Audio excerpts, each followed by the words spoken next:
Seja você mesmo a mudança, emane sua melhor vibração. Salve, soberanos! Sejam todos muito bem-vindos a mais um episódio do podcast Soberania. E hoje eu estou com um convidado chamado Paulo Roberto. Ele é o esposo da minha psicanalista Ju, maravilhosa. E hoje ele vem contar um pouco pra gente sobre esse universo, né, do trabalho do advogado, tirar as nossas dúvidas também. Tem muitas dúvidas, tá, Paulo? Seja muito bem-vindo, Paulo. Muito obrigado, é um prazer estar aqui. Deus abençoe, seja sempre muito bem-vindo. Com certeza vai precisar voltar outros dias, tá bom? Porque a gente, Voltarei, com o que muito não gosto. falta é pergunta para saber Com coisas certeza. aqui. Já é de casa, tá? Seja Muito muito obrigado. bem-vindo. Paulo, antes de qualquer pergunta, eu queria conhecer um pouquinho você. Conta um pouquinho quem é o Paulo. O Paulo é, primeiramente, um pai, um marido, uma pessoa aí que gosta muito da sua família, busca sempre o bem-estar e a qualidade de vida, né? E um profissional também dedicado na área do direito, que gosta muito do que faz. Esse mundo do direito, da advocacia, é um trabalho que eu venho fazendo, estudando já há mais de 10 anos, principalmente com esse assunto que a gente vai conversar um pouco hoje, que é o direito previdenciário. Então, já fiz mais de uma pós-graduação em cima disso aí, busco ainda mais para frente aí fazer um mestrado e ir aprimorando aí o conhecimento o máximo possível. Uhum. É uma área bem ampla, né, Paulo? Tem bastante coisa ainda para. É uma área bem ampla, tem muito assunto dentro desse assunto, digamos assim. Tem várias vertentes, na verdade, é o direito previdenciário e o direito assistencial. Os dois, eles caminham muito juntos. Olha, Paulo, eu tenho muitas dúvidas a respeito, então eu anotei várias coisas aqui para te perguntar, tá? Por exemplo, Paulo, quanto mais tempo eu demoro para dar entrada em aposentadoria, é prejudicial para quem está iniciando nessa. Tipo, eu estou me planejando aqui para me aposentar. Tem uma data certa? Demora, quanto mais eu demorar, mais pior será para mim? Como que é essa parte? Na verdade, não faz muita diferença, né? Vai depender muito do caso concreto. Mas assim, ó, o que eu posso te falar sobre isso é que quanto antes tu começar a se planejar a tua aposentadoria, melhor vai ser o resultado lá na frente quando chegar o momento da concessão, né? Que tu já tiver atingido os requisitos para receber o benefício. Então, as pessoas deixam muito para começar a se planejar lá na frente, lá próximo de quando já vão aposentar. Esse é um erro muito comum, tá? E aí, documentos, questões que poderiam ser corrigidas, acabam se perdendo com o tempo, né? Porque essa é uma questão que tu começa lá, geralmente com 18 anos, 20 anos, e passa uma vida inteira, às vezes em várias empresas. Então, para buscar depois documentações importantes para tua aposentadoria, às vezes a empresa nem existe mais, então acaba se perdendo. Então, quanto antes a pessoa começar a se planejar, melhor. Mas eu acho que tu me perguntou mais sobre a questão de valores, né, de receber. No caso, quando a pessoa está se programando para se aposentar, Uhum. tem uma data certa, tipo uma idade mais assertiva, assim, eu pretendo me aposentar, mas não sei quando, não sei como, não faço ideia de como começar. Ela não tem uma data correta. Na verdade, hoje, depois de todas essas reformas previdenciárias que a gente teve, quanto antes tu começar, melhor. Se tu tiver mentalidade, digamos assim, para entrar no mercado de trabalho, já trabalhando ali, já tendo uma visão de como tu quer se aposentar, vai ser muito mais prático, muito mais fácil, né? Só que são questões que demoram 15 anos, em regra, hoje, para te adquirir o requisito de uma aposentadoria.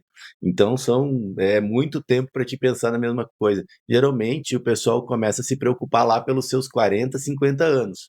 Tá? E não é tarde, tá? Ainda está dentro de um período bom, assim, para te ir correr atrás de documentações que tu precisa. Então não tem uma data certa para te começar a correr. O legal é não deixar para o final, né? 2, 3 anos ou 5 anos, digamos assim, antes de se aposentar, querer correr atrás de tudo que tu precisa. Eu acho que esse é um erro. Ah, tá. Sabe, Paulo, porque é uma coisa eu comecei a trabalhar, eu tinha 13 anos, a primeira vez que eu assinei minha carteira, né. A minha carteira é até aquela carinha de criança ainda assim, sabe, era minha carteira profissional. E na época eu tive até que pedir uma liberação para o juiz para me deixar trabalhar, Uhum, sabe, eu trabalhava no pomar de maçãs, lá em uhum, São Joaquim. Mas eu nunca parei para pensar assim: "Ah, quando eu for me aposentar", sabe. Uma coisa que, pelo menos na minha cabeça, parece uma coisa tão distante e eu nunca me movimentei para isso, sabe. uhum. Eu nunca tive essa nem fui me informar a respeito. Tu sabe o que que é interessante, Daiane? A tua história é uma história bem clássica. Nós passamos muito por isso. Pessoas que trabalhavam, em atividade rural. Teu caso ainda é diferente, tu teve um contrato de trabalho, teve a tua carteira assinada. A maioria das pessoas trabalha em economia familiar, né, ajudando a família dentro na lavoura ou em alguma outra atividade semelhante. E Hum, aí como que elas vão comprovar isso? pois Né, é. mas elas trabalham. A atividade ela faz. Então elas têm direito de receber aquele período de trabalho como tempo de contribuição lá na frente. Então vai utilizar, pessoas que conheciam, ela no campo, que sabiam que ela trabalha parentes ou outras pessoas, vai utilizar documentos do próprio pai e da mãe, que muito provavelmente se aposentaram utilizando aquele período rural, Hum. entre outros documentos tipo, eh bloco de notas de produtor rural, entre outras coisas, tá? Então, no teu caso, tu tinha uma carteira de trabalho, conseguiu aproveitar aquele tempo. Outras pessoas não têm, então elas têm que correr atrás de uma averbação para conseguir fazer contar aquele período ali como tempo de contribuição. Vamos no teu caso. Teu caso, por exemplo, trabalha desde os 13 anos, interessante seria começar a fazer um planejamento previdenciário. Planejamento previdenciário é um estudo técnico onde o advogado vai pegar todos os teus trabalhos, todo o teu período laboral e vai fazer um estudo sobre qual o melhor momento de tu se aposentar, qual a tua melhor RMI, renda mensal inicial, né? Valor da tua aposentadoria, que é o que todo mundo quer deixar o mais alto possível, né? Aquele ali é o principal lá no final, para não perder dinheiro, digamos assim, e ter esse planejamento já programado para daqui para frente tu saber o que tu vai fazer. Se tu vai pagar um pouco mais de contribuição ou se tu já pagou o suficiente, quanto tempo falta para te chegar no bendito benefício da aposentadoria, né? Então fazer essa organização, esse planejamento vai servir para isso, para te se organizar para digamos, para essa reta final tu só complementar o que tu já vem fazendo. Olha. É interessante isso, eu não sei né, pode ser que você aí de casa também tenha essas mesmas dúvidas ou outras, inclusive você que tem outras dúvidas que eu possa até esquecer de perguntar aqui ou passe sem que seja lembrado, coloca as perguntas que vocês têm aqui para a gente chamar o Paulo novamente e fazer novas perguntas para ele, me ajuda nessa entrevista aí você também. E Paulo, uma coisa que eu já ouvi falar muito a respeito desses golpes de coisa de INSS, é uma coisa que me preocupa muito, sabe. E como que a gente faz para se precaver disso, Paulo? Olha, algumas dicas muito importantes o INSS não entra em contato com o segurado, não pede senha do aplicativo do INSS nem do GovBR. A senha do GovBR é uma senha extremamente pessoal. Dentro do GovBR, tu tem, além das informações previdenciárias, tu tem informação de imposto de renda e diversas outras informações. Então, assim, ó, ninguém entra em contato pedindo senha ou pedindo o login, que seria o seu próprio CPF. Nem o INSS não pede antecipação de pagamento de valor para fazer pagamento de valor. Então, Hum. essa é uma das algumas questões básicas que a pessoa deve de se precaver e deve de ficar ciente. Ninguém em nenhuma área, porque assim, ó, no próprio dentro do direito, hoje, nós temos muitos golpes de pessoas se passando por advogados. No meu próprio escritório eu tenho isso, né? Eles copiam, tipo, o logo do meu escritório, as informações são públicas, então eles vão lá no Tribunal de Justiça, pegam algum processo e dizem, tu ganhou o processo. E aí te pedem, tem que pagar o imposto de renda antes de liberar o valor. E aí a pessoa, né, pela confiança que ela tem do advogado, mesmo que ela viu que não é, que é um número diferente, às vezes ela vai lá e paga. Então ela tem que ter esse conhecimento de que ninguém pede valor para liberar valor.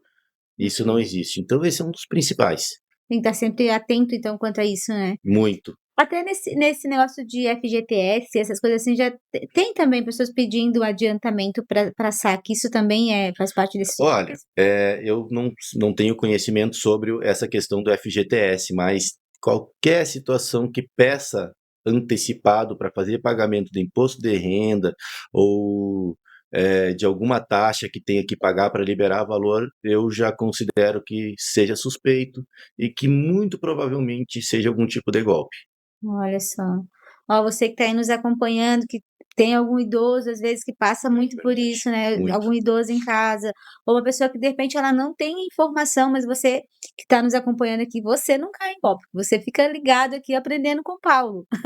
Então, cuida também, porque muitas vezes a gente protege, muitas vezes a gente, mas o nosso familiar que está ali acaba ficando desassistido, não é, Paulo? É verdade. E Paulo, me conta, para você fazer esse acompanhamento com o cliente, para as pessoas entrarem em contato com você, para saberem conhecer um pouco mais do teu trabalho, você pode passar as suas redes sociais, Claro, também o teu claro. contato? O meu Instagram é Arigoni Advocacia, Arigoni do meu sobrenome, né? Meu telefone, o telefone do escritório é 4899-623-6063.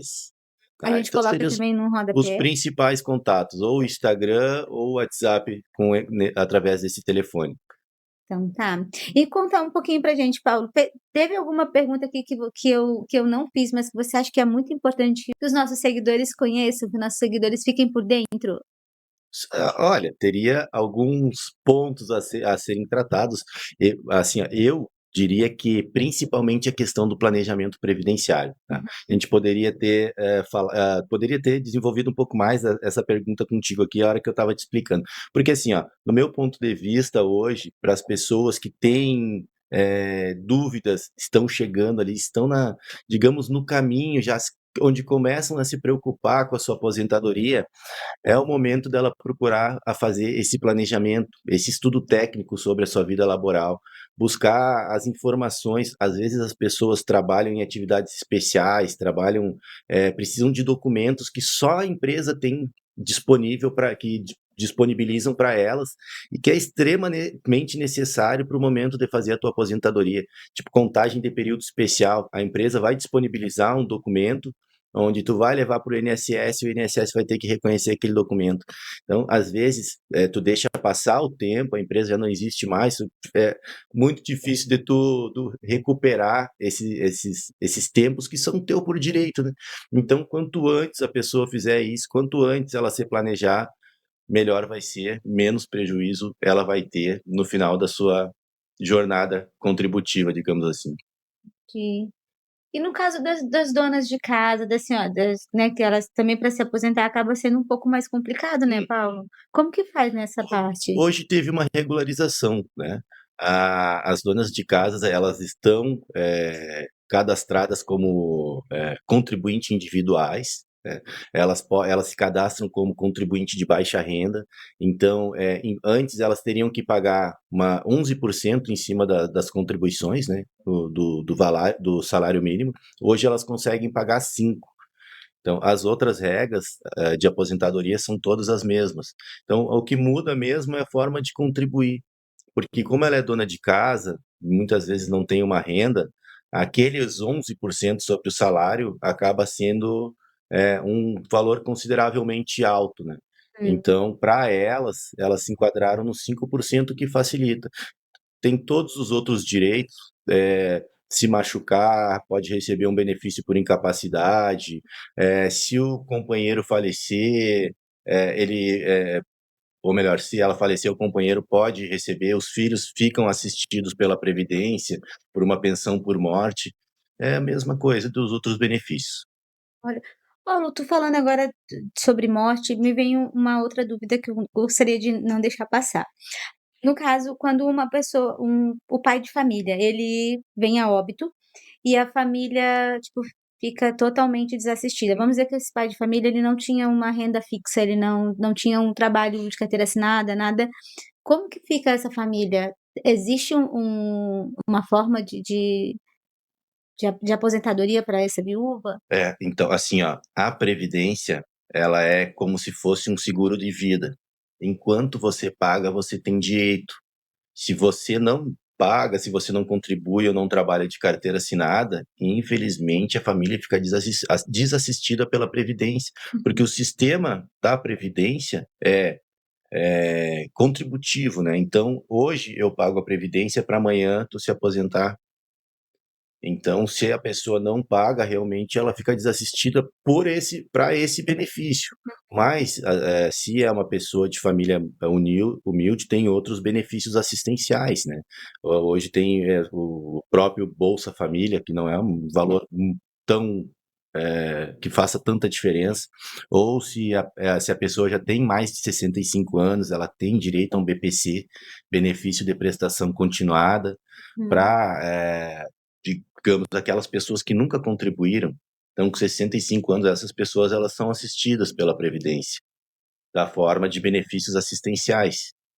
Ah, entendi. Então, mesmo se esse pai de família, ele contribuía antes de, tipo, vamos dizer, alguns 1 ano, talvez 2 anos antes do falecimento, Sim. ele contribuía.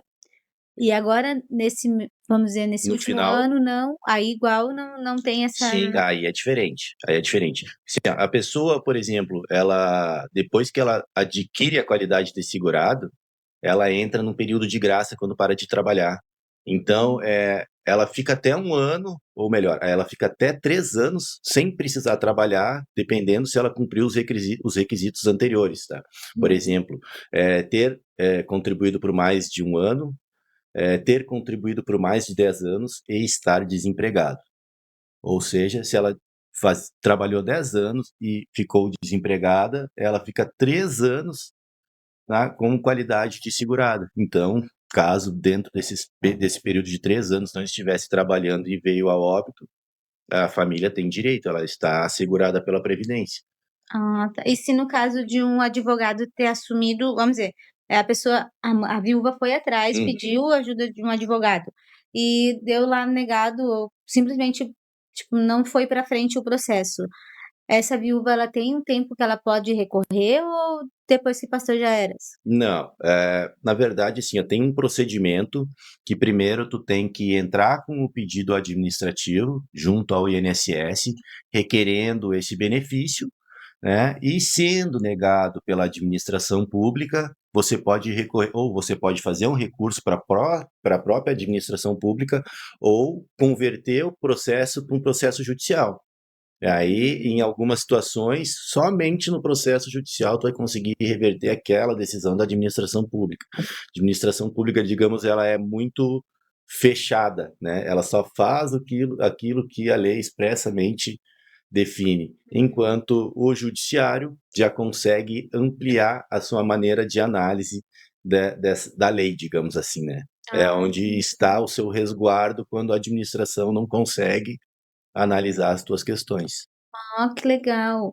Paulo, muito obrigada, você foi muito esclarecedor, muito obrigada mesmo, de verdade, tá. E eu te convido a voltar, eu sei que você tem pouco tempo hoje, mas você vai ser sempre muito bem-vindo, tá. Eu vou ter o maior prazer de vir participar novamente com um pouco mais de tempo para a gente conversar um pouco mais, ampliar aqui os nossos assuntos, né, porque tem Sim. muita coisa para se falar dentro de direito previdenciário. Sim, e infelizmente falta informação acessível, né, de uma forma que a pessoa consiga entender, porque às vezes até tem, tá lá, a lei tá expressa lá, mas às vezes a gente é leigo, às vezes, na situação, né, e acaba não entendendo muitas vezes, né, Paulo. Então, eu sou muito grata, tá, por você se disponibilizar em vir participar e tirar nossas dúvidas, tá Sempre à bom? disposição.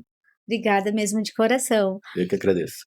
E você que tem dúvidas, manda sua pergunta aqui pra gente, porque a gente vai trazer o Paulo de novo e a gente vai tirar todas as dúvidas, as suas dúvidas, minhas dúvidas, todos nós. Não é, Paulo? É isso aí, Muito obrigada, viu, Paulo? que agradeço.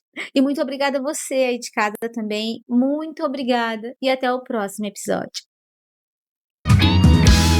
Seja você mesmo a mudança, emane sua melhor vibração e sinta sua alma e seu corpo, eleve a cabeça e o coração.